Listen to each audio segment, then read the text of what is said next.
Good morning, dear students. Let's take a look at the essay Life of Samuel Johnson. It's an extract from the biography of Samuel Johnson written by James Boswell with the title Life of Samuel Johnson, which came out in the year 1791.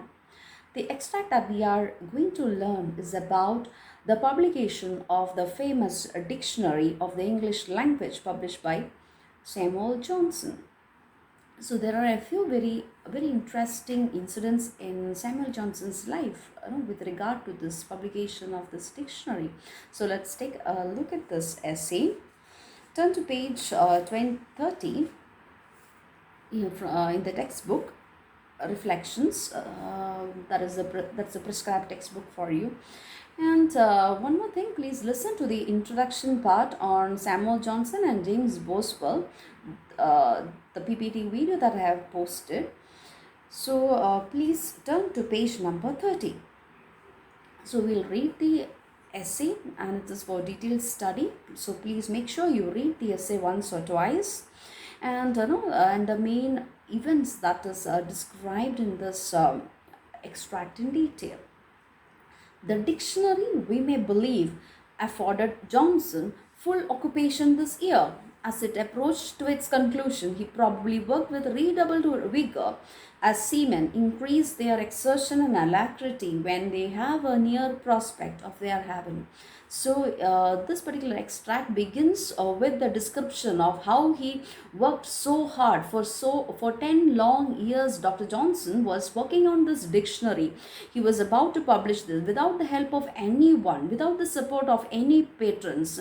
He managed to bring out this dictionary, and towards the end of his work, when the time for publication came, he worked with redoubled vigor, and James Boswell compares the efforts and hard work taken by Johnson to a seaman, to a sailor who saw the shore and is sailing, rowing with a redoubled vigor. The prospect of the heaven or the shore encourage, give it will give hope to the sailor, and the sailor will work harder with redoubled or double vigor, redoubled vigor. This seaman, the sailor, will move forward because of their because he is so much filled with the hope of that outcome, of that reward that he is going to get. So likewise, Dr. Johnson was also held up all those years with with his work on the dictionary, and towards this, as it reached approached to its conclusion, he worked with double vigor. Lord Chesterfield. Now we are introduced to another character, another person in Dr. Johnson's life. That is Lord Chesterfield, whom Dr. Johnson held with high respect, and hope that he will help him. He will be his patron and will support him through this work, through this when he is working on this dictionary. But nevertheless, he was not helped by Lord Chesterfield, and there was another incident. Moreover, there was an incident when he was insulted by Lord Chesterfield. So James Boswell now gives an account, narrates that incident, what happened. That was 10 years before he started his work on the dictionary. Lord Chesterfield, to whom Johnson had paid the high compliment of addressing to his lordship the plan of his dictionary, had behaved to him in such a manner as to excite his contempt and indignation.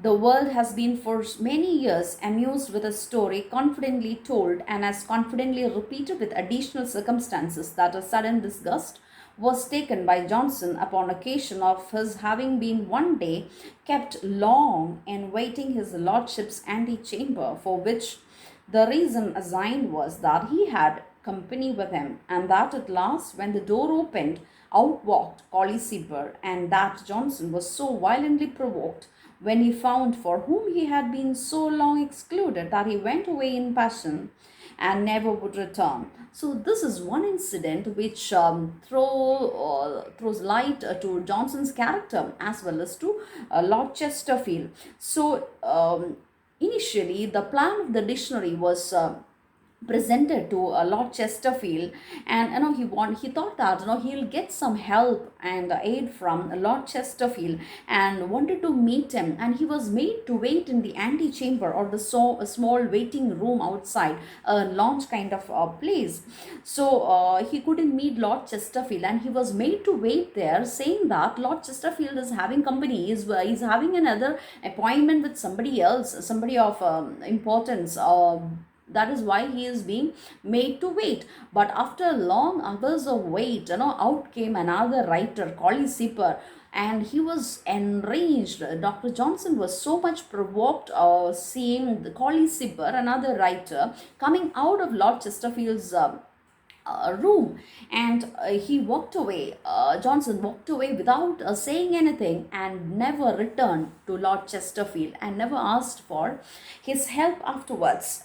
So this is a story, this is the incident which is confidently told and is repeated with additional circumstances. As you all know, a particular story will be when you tell a particular story about something, a rumor, and after some time, many details will be added to it. Likewise, this story, this incident was narrated to others, was additional circumstances, things were added, and but the crux, the first event that is narrated, and as far as your exam is concerned, is this incident, that is when Dr. Johnson came to present the plan of his dictionary to ask for his help, hoping that he will be his patron.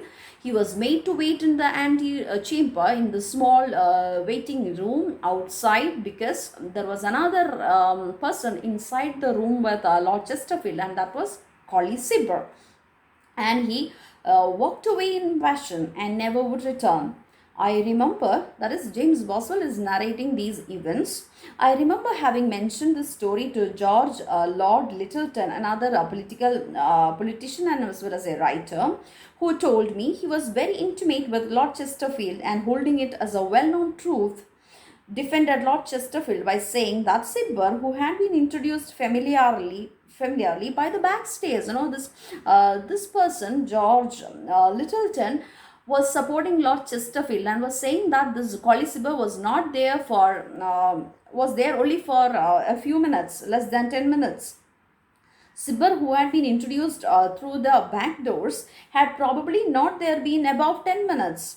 And it may seem strange even to entertain a doubt concerning his story so long and so widely current, and thus implicitly adopted, if not sanctioned by the authority which I have mentioned, sanctioned by this person, George Lyttelton.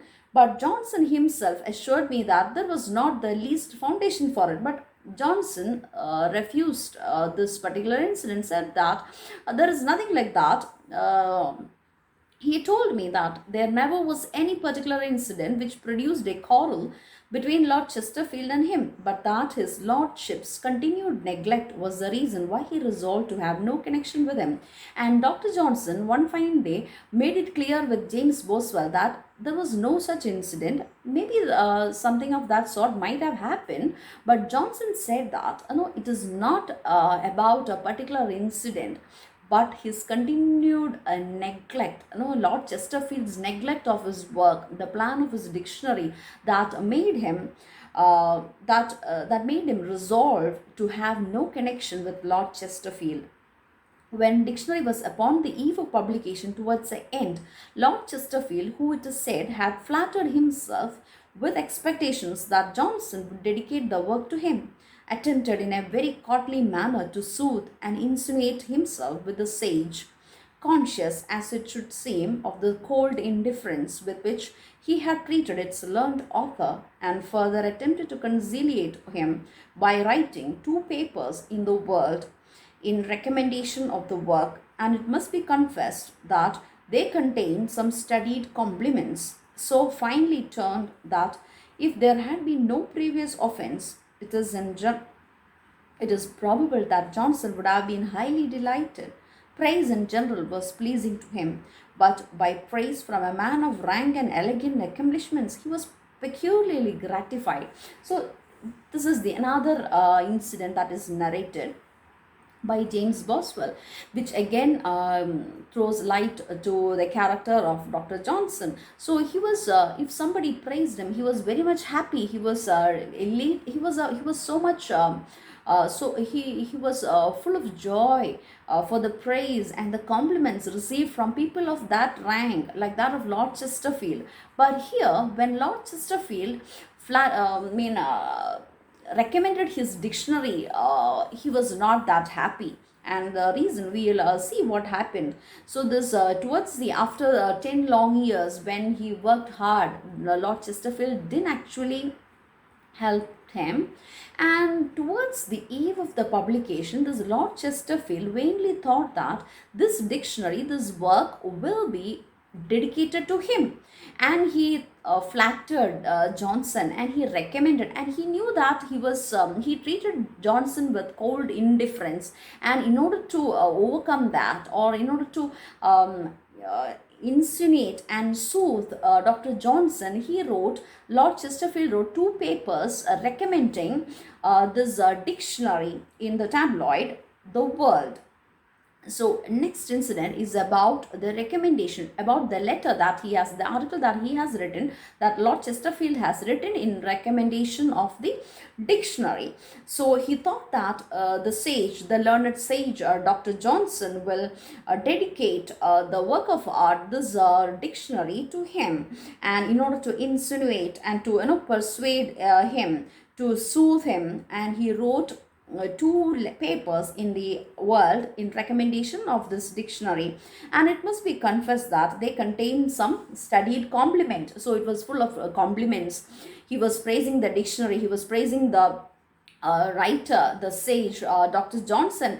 And if there was no such incident like that, he was not treated with neglect and cold indifference, Dr. Johnson would have been very much happy with the praise that he has received, with the compliments that he has received, because praise in general was so much, he was so much pleased and so much delighted to get praise and compliments. Praise in general was pleasing to him, pleasing to Dr. Johnson. But here he was not touched. He was, indifferent to all the recommendations written by Lord Chesterfield. So let's see what Lord Chesterfield says about the dictionary. So that is the next part that James Boswell talks about.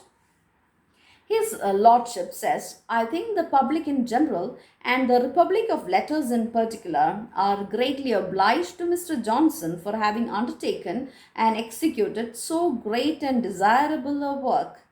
Perfection is not to be expected from man.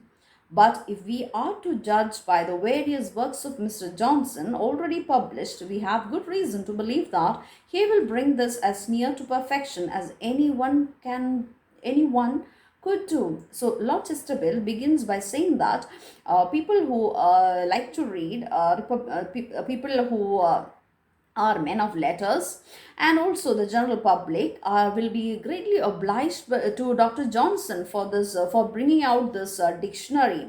And then he says that, taking into account the previous works by Dr. Johnson, we can expect perfection in all ways in this dictionary. The plan of it, which was presented 10 years before, which he published some years ago, seems to me to be a proof of it. You remember that plan was neglected. Actually, Lord Chesterfield didn't even look into that plan, but now he says that it was presented to me a long back, and I was so proud that, and I was so sure that he will come it will be fruitful. Nothing can be more rationally imagined, no, or more accurately and elegantly expressed, about the plan. I therefore recommend the previous perusal of it to all those who intend to buy the dictionary. So he says, if you are planning to buy this dictionary, please make sure that you read the plan of it that was published years before. And who, I suppose, are all those who can afford it. So all those who can afford the dictionary, please buy the plan as well. It must be owned that our language is at present in a state of anarchy, and hitherto perhaps it may not have been the worse for it. So, in this paragraph, James Boswell, through the words of Lord Chesterfield, says that, actually Lord Chesterfield is making general observations on English language and the need for a standard for grammar and meaning, for semantics. He says, our language is now in the state of anarchy. There are loan words coming out, the contributions from other countries, other languages. So, our language is in a state of anarchy. There is no standard here now, no set rules or laws governing our language. So, it's in a state of anarchy, and hitherto, perhaps, it may not have been the worse for it. During our free and open trade, many words and expressions have been imported, adopted, and naturalized. You know about when you learn this history of English language, you have learned about different loan words, contribution from French language, from German language. You know how during this time of open and free trade, language, other languages also, English came into contact with other languages, and many words were imported, adopted, and later on were naturalized from other languages, which have greatly enriched our language. So it is true that all these loan words, the foreign contributions, enriched English language. Let it still preserve what real strength and beauty it may have borrowed from others, but let it not, like the Tarpeian maid, be overwhelmed and crushed by unnecessary foreign ornaments. So, Dr. Lord Chesterfield says that it is okay to borrow words and expressions from other language, and it's also okay to possess that beauty and strength of those borrowed words. But nevertheless, you shouldn't be like, the language shouldn't be like a Tarpeian maid. The references to a Roman princess, the daughter of a Roman governor. And the story is that this young princess, young daughter, this Tarpeian maid was so much fascinated by the gold ornaments and bracelets and chains worn by the soldiers, the enemy soldiers of the enemy country. And in order to get those bracelets and of the bracelets and gold ornaments of the soldiers, she opened the Roman gates to the enemies, hoping that the soldiers might have promised her those ornaments. But when the gates were opened, she was trampled by the soldiers. She was crushed by the soldiers, and she was not. She didn't enjoy the bracelets or the gold ornaments that she wanted as a reward. So she couldn't enjoy that. Instead, she was crushed and trampled by the soldiers. So what Lord Chesterfield is saying, that it's okay to borrow words from other language, but you shouldn't allow, like the Roman maid, to trample, or you shouldn't allow the foreign languages to trample the real strength and beauty of your language, of the English language. I hope the analogy is clear of the Tarpeian maid and the English language. So the English language shouldn't be like the Tarpeian maid, who was trampled by the soldiers, hoping that she hoped to get those bracelets and gold ornaments, but nevertheless she was not given that, but she was crushed by the foreign invasion. Likewise, the foreign invasion into this English language shouldn't crush the crush the real strength and beauty of English language. It can enrich our language, but it shouldn't crush the language. The time for, so that is the analogy. But let it not, like the Tarpeian maid, be overwhelmed and crushed by unnecessary foreign ornaments. The time for discrimination seems to be now come. Toleration, adoption, naturalization have run their lengths, in the course of borrowing from other languages. The words were tolerated, they were adopted, and finally they were naturalized into the English language. Good order and authority are now necessary, because it's in the state of anarchy, and order and set laws are necessary. But where shall we find them? And at the same time, the obedience due to them. So where will we find that laws, and how will we obey with those rules? We must have recourse to the old Roman experiment in times of confusion and choose a dictator. So during olden times, when there was a confusion, there will be a dictator who can rule the entire country with an iron rod.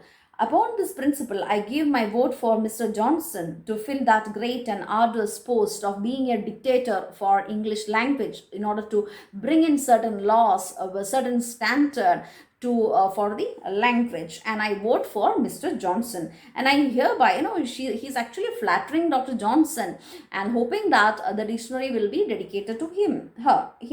And I hereby declare that I make a total surrender of all my rights and privileges in English language. Though I am a native of this language, I surrender all my rights and privileges to this new dictator as a free-born British subject to the said Mr. Johnson during the term of his dictatorship. So during this term of his dictatorship, I surrender my rights to him. Nay more, I will not only obey him like an old Roman as my dictator. So all the Romans were forced to obey that dictator. So likewise, I will obey this dictator, but like a modern Roman, modern Roman Catholic, I will implicitly believe in him as my Pope. So in olden times, there was this dictator, and people, the Romans, used to obey him. And in the modern times, as a very ardent Roman Catholic, and I would follow and believe whatever the Pope says. Likewise, Dr. Johnson is compared to a dictator as well as to a Pope. And like a modern Roman, I will implicitly believe in him as my Pope and hold him to be infallible while in chair. So while in this position, and I believe that like Pope, he is infallible. He is not capable of committing any falsehood with regard to the language, with regard to English language. Infallible while in chair, but no longer. More than this, he cannot well require, for I presume that obedience can never be expected when there is neither terror to enforce nor interest to invite it. And he moves on to say that he compares Dr. Johnson to a Pope and to a Roman dictator, and he says that there is no terror, there is no need for terror to make people obey him, because they are sure that Dr. Johnson is the ultimate word for the set of laws and standard for English language. He is flattering Dr. Johnson like anything. So please read these analogies as well as what the incidents that is narrated by James Boswell. So we'll continue reading.